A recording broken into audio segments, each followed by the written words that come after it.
Welcome to this community newspaper Facebook program, Excellence in Education. This is Marta Perez, and our mission is to inspire and expose excellence in education.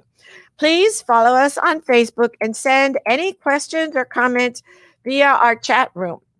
Now, Miami-Dade County Public Schools has a reputation to be the best urban school district in the United States, and rightfully so. Although there are so many problems that still face us, the accomplishments of Miami-Dade County Public Schools are known nationally. And of course, we have a fantastic superintendent, but the superintendent must rely on a lot of other charismatic, energetic leaders to lead the forces, because we are the fourth largest school district in the United States as well. So let me introduce to you a very important charismatic leader who helps us in attaining that status at the school district. His name is Mr. Samuel J. Lewis, and he happens to be Miami-Dade County's Assistant Principal of the Year. He has received this distinction this year, but he has worked with us for many years and doing great things to help to position us as a school district. He was chosen, of course, this year out of all the other assistant principals as the winner because of his outstanding work in the field of education. And that is the mission of our show, Excellence in Education. Mr. Samuel began his career as a math teacher. Later, he applied for and became an assistant principal, but his focus was always on student achievement through, among others, two very important vehicles that he writes about, and they are attendance and family involvement. Early in his career, he was instrumental in turning a D school into a B school, and that is not an easy thing to do. Currently, he is the assistant principal at Johnny Ferguson High School, one of the largest, if not the largest, high school in Florida, with close to 4,300 students. And it is also, at the same time, one of the best high schools in Florida. One of Mr. Lewis's favorite quotes is, "Students don't care how much you know until they know how much you care." He is the husband of Jersen and the father of Jolie and Anaya. Please welcome to our program this very charismatic leader, the one and only Mr. Samuel Lewis. Thank you so much for being here. Thank you, and good morning, everyone. Good morning, Dr. Perez. Thank you so much for this honor and privilege to be able to spend some time here to share a little bit about what I do as an administrator, and more importantly, what I do as an educator for Miami-Dade County Public Schools. Before we get to that, you are so inspirational. Tell us a little bit about your background and how you grew up and how you came to become a teacher and on and on. Awesome. So I actually started by working for Hibiscus Elementary School. But tell us further back where you were born. Oh, okay. How you grew up. Do we have enough time? Oh. All right. So I actually was born in Port-au-Prince, Haiti. I am the children of immigrants. My parents were first generation Haitian immigrants to How old were you when you came to the United States? 1 year old, actually. So okay. Do you have siblings? I do. I have a younger sister who was born. She was born here. But my older brother, recently passed. Actually, a couple of years ago. He was born in Haiti along with myself. Yeah. How much older was he? He was 4 years. We're all 4 years apart. Oh, 4 years apart. That's good planning. Good planning. So you arrived so for you, America was your country, or your school was your first school. Where did you go to school? How was that? So my first school was Benjamin Franklin Elementary School. And I spent a few years there. And then my parents, in order to continue to rise within their jobs and their status here in America to live the American dream, they moved a little more north into North Miami Beach, where I eventually went to Fulford Elementary School, John F. Kennedy Middle School, and then North Miami Beach Senior High School, home of the Chargers, representing them today here with my class ring. So you graduated high school where? North Miami Beach Senior North High. Miami Beach. Okay. Yes. So class of 2000, the year of Y2K. Everything was supposed to crash. fall apart. Yes. But it didn't happen. I'm still here. And I immediately embarked on going to FIU and got my elementary education degree there. And what inspired you? What did your parents do? My parents were tailors. Oh, really? Yeah, they were seamstress in Haiti. They worked for major companies in Haiti and also in the Dominican Republic, where they learned to speak fluent Spanish. Oh, okay. They passed that on to us as well. So we speak. I speak Spanglish, like everyone else in Miami. Yeah, absolutely, muy importante. Muy importante. So, after graduating from high school, well, actually in high school, what got me interested is an early childhood class. And this is why I am a firm believer in our CTE programs that we offer. CTE means?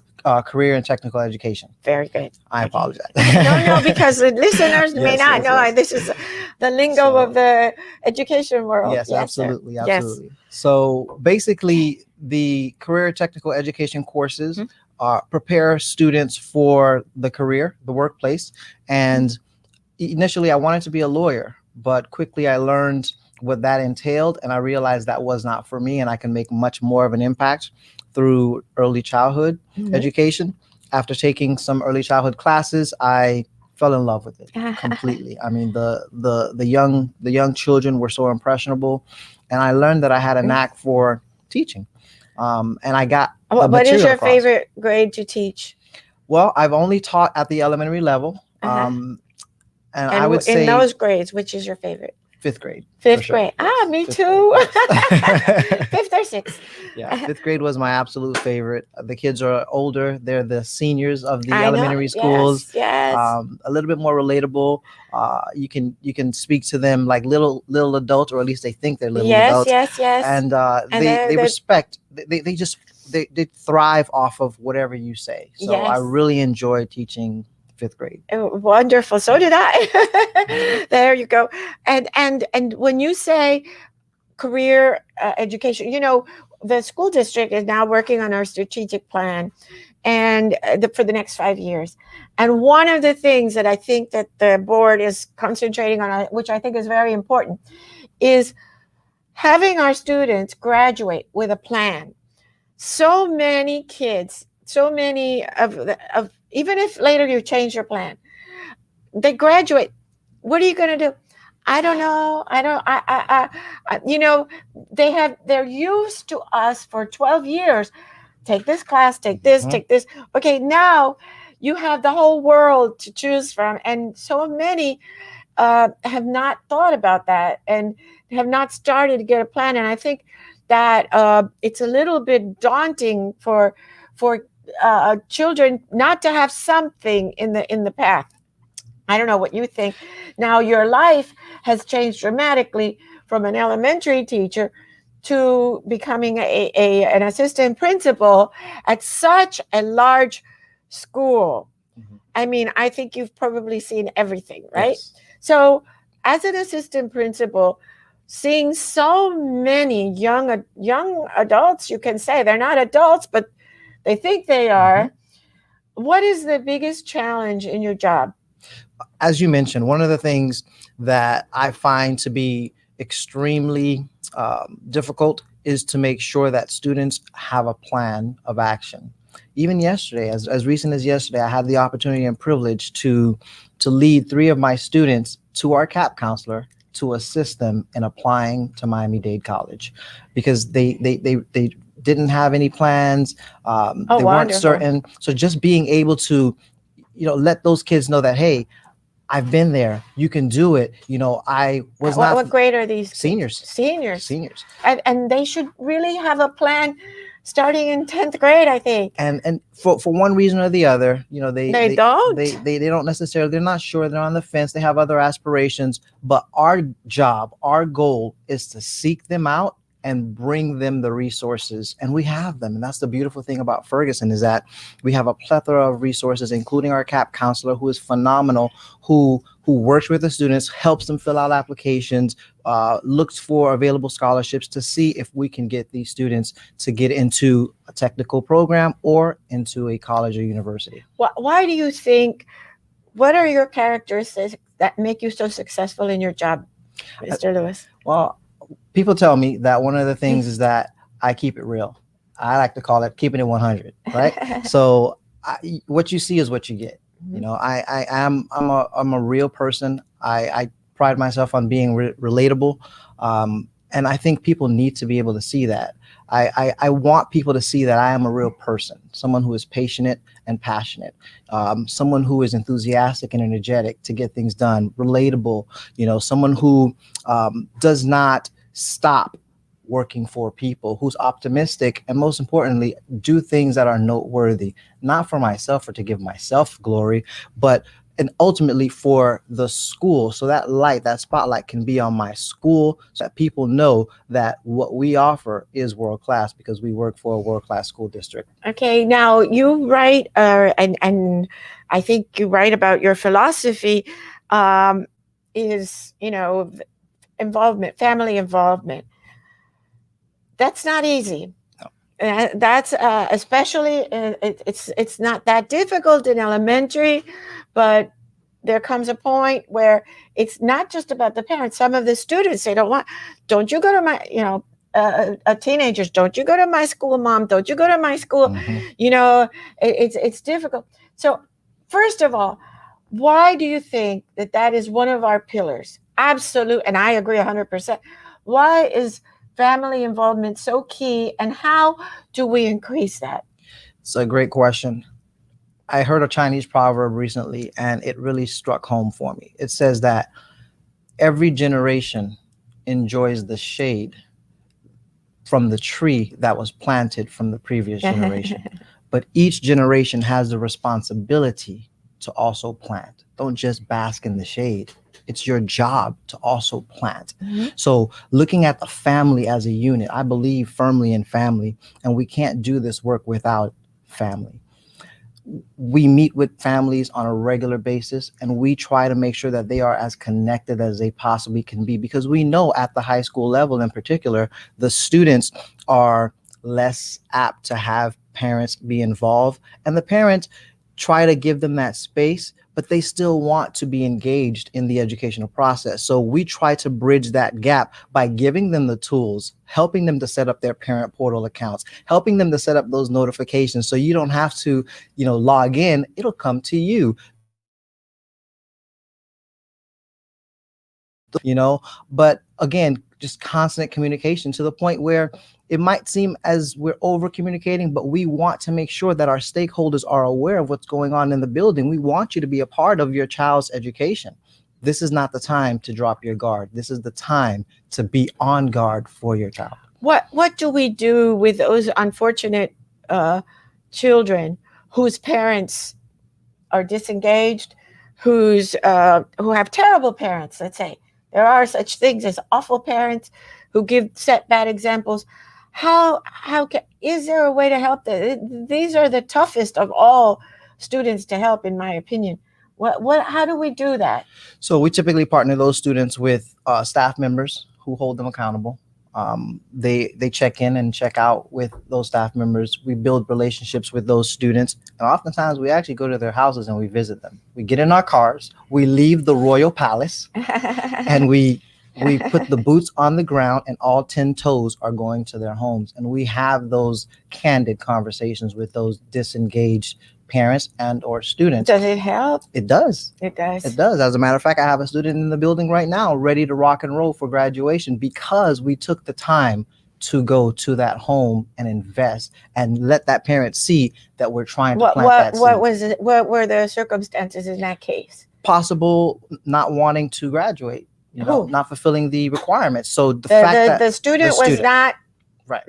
he didn't have all the it's he or she, I don't know, but it didn't have all the credits. Correct. So just us showing up, and we do this for everyone. We make sure if you need the assistance, we're there to help you. We're gonna get you through the finish line one way or the other. We just need you to be a willing vessel to receive what we're offering. And when you go to a house like that, what do you see?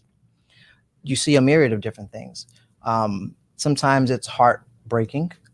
Other times, What is heartbreaking, for example? just the condition in which they may be living, oftentimes, or they may be affluent but just are apathetic. So you see the wide spectrum of it all. And having done over 100 home visits, we've seen it all. Everything. Yeah. Everything. Yes. And it's amazing sometimes how students can be resilient and come from very broken homes, very terrible situations, and yet they strive. Many have foster homes. I don't know if you have any. I'm sure you do. Yeah. Ferguson has everything. Yeah. Ferguson is a little city. Yeah, it is indeed. It's bigger than cities. I mean, not cities, but towns with more than 4,000 residents, Yeah. right? Good way of putting it. Yes. Now, you also speak not only about family involvement, but attendance.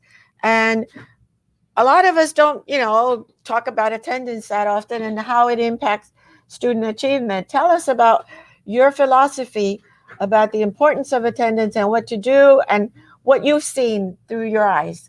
So attendance is critical. If there isn't a vessel in place, nothing can be filled, right? So the child is that vessel. We need that vessel in the school building, whether it's physically or virtually. We need you to show up. Then we can fill you up with what you need to succeed for life. So attendance for us is critical. I have the awesome pleasure, privilege, and arduous task of monitoring attendance with the assistance of our Dean of Discipline and a number of other key players to ensure that our school, our students show up, from having meetings with parents, looking into truancy, making sure that if there's something preventing them from coming to school, that we're able to address that through our social services department, our student services as well. We want to make sure that the kids come to school and there's no excuse for them to not. Because if they're not present, they're disengaged, and we can't get them to that next phase, to the next level. And we certainly do try. I mean, that's very important, I think, for the public to understand that we at the school district, I mean, we try to push students. We really, this is a school district of very engaged professionals like you, and it's a challenge because in large urban school districts there are all kinds of different circumstances where children are not able to learn, and we try. Now, you personally have had a stellar career, and we're lucky to have great parents, but I'm sure, like everyone else, there have been challenges, personal challenges in your life. Tell us about that. Wow, you just touched you touched the nerve, honestly, because one of the greatest challenges for me as a professional was living in Homestead but driving to North Miami. So driving 2 hours each way, 4 hours in the car. Got a lot of learning done, a lot of things done. But it was tough for me. It was tough for my family, being away oftentimes for an entire week. But I did it because that's what we do, right? We persevere regardless of the circumstance. And I was fortunate and blessed to be appointed to Ferguson at the end of that 2-year period. And I had never worked in high school. So that in and of itself was I was a little apprehensive. They don't come and hug you and tell you we love you. Definitely they At don't that do that. age, no. So you're talking to me? Getting to Ferguson, I quickly realized I was in the best place, and I thank God, that is where I was appointed to. Having worked in elementary for 17 years, and then going to a high school, it was a whole new world. Like you said, it was a city. But shortly thereafter, my colleagues saw in me the passion and the compassion for students and the work that we do, and they nominated me for assistant principal of the year. That was 2 years ago. And the day before the interview with the committee, my parents that night were involved in a major hit and run car accident that left them both with traumatic brain injuries, several broken bones, and ultimately took my father's life. So that year, obviously, I did not go forth with the whole assistant principal of the year, and thankfully I didn't. But 2 years later, as we fast forward, having gone through that trial, having to take care of my mom, now she's disabled. Where does she live?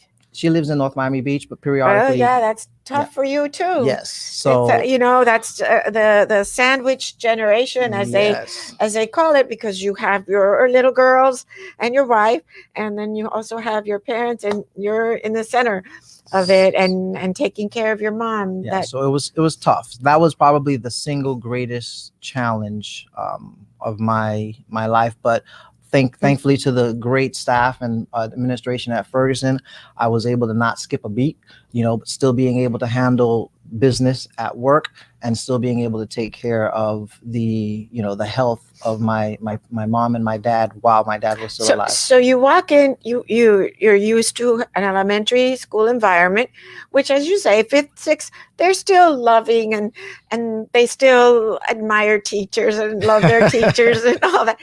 And you walk into high school.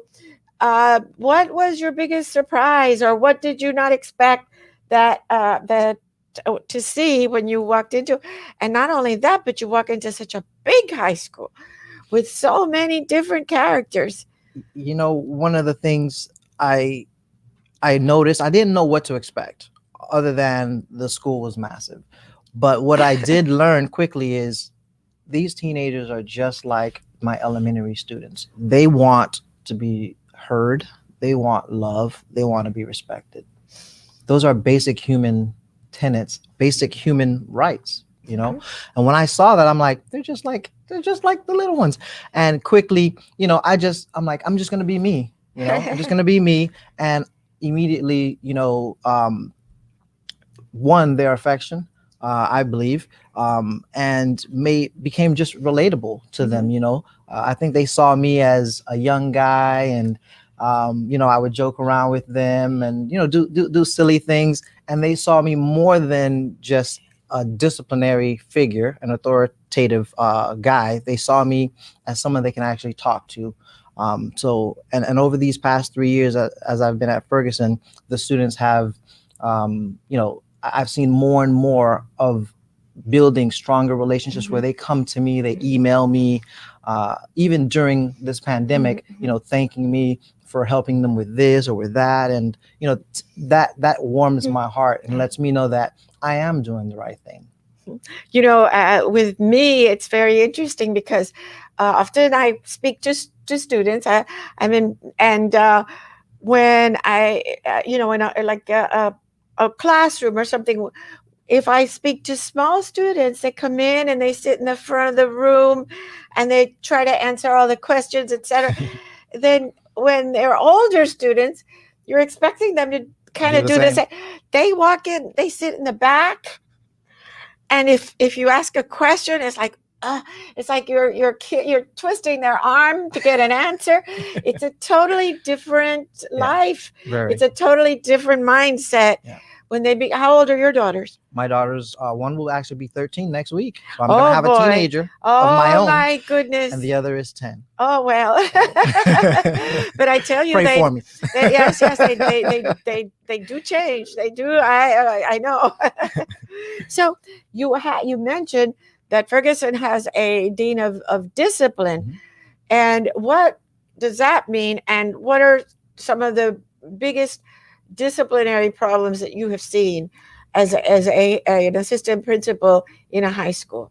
Problems? We don't have any problems. Really? No, no. Our school is perfect. Our kids are excellent. Oh, wow. Wow. No, I'm just kidding. I mean, every school has their own, share of difficulties. I don't think our issues are any different than any other high school. Teenagers are teenagers, and they do teenager like things, or things that they think teenagers should be doing, and just making sure that they are in school. One, because skipping is when it, that those are, again, that's nothing new. Nothing new. They think it's new, but they realize quickly that you can't hide. Despite the fact that the school is massive, and there's lots of students, we have a good pulse on where they are. Our time is almost up, incredibly. But before we wrap up the show, I'd like to ask you if you have, and if you do, if you would tell us about if you have a hero and who that would be and why you would consider that person to be your hero. I have so many of them. Uh-huh. The first one was a former director and a former principal of mine, Dr. Kenneth Wheeler, who passed away. He was my mentor. He's the one who got me to truly see that I can make an impact as an educator. And the other is my principal, Mr. Rafael Villalobos. Just seeing the love, the passion that he has for what he does. I sit back and I watch. I don't say much. I'm a man of few words, unless I have to speak. I don't mind speaking, but just watching him and how he addresses everyone. I mean, he has time. He makes time for everyone. It doesn't matter whether you are the custodian or if you are the president of the United States. He makes the time for you. He's compassionate. He visits every single student who is hospitalized. He calls their parents. And when you see your leader do things like that, you're like, man, I need to do more. Mm-hmm. So he would be my modern day. Yes. Well, Mr. Villalobos certainly is very impressive, and we had him on the show. But you are very impressive, and I'm sure he's very complimented that you consider him a person to admire. And we are so fortunate to have you. Congratulations again on this very well-deserved accolade. I'm sure you will receive many more in your life, and we wish you and Ferguson continued success. And this becomes the end of our program, and we want to thank all of you for tuning in to Excellence in Education.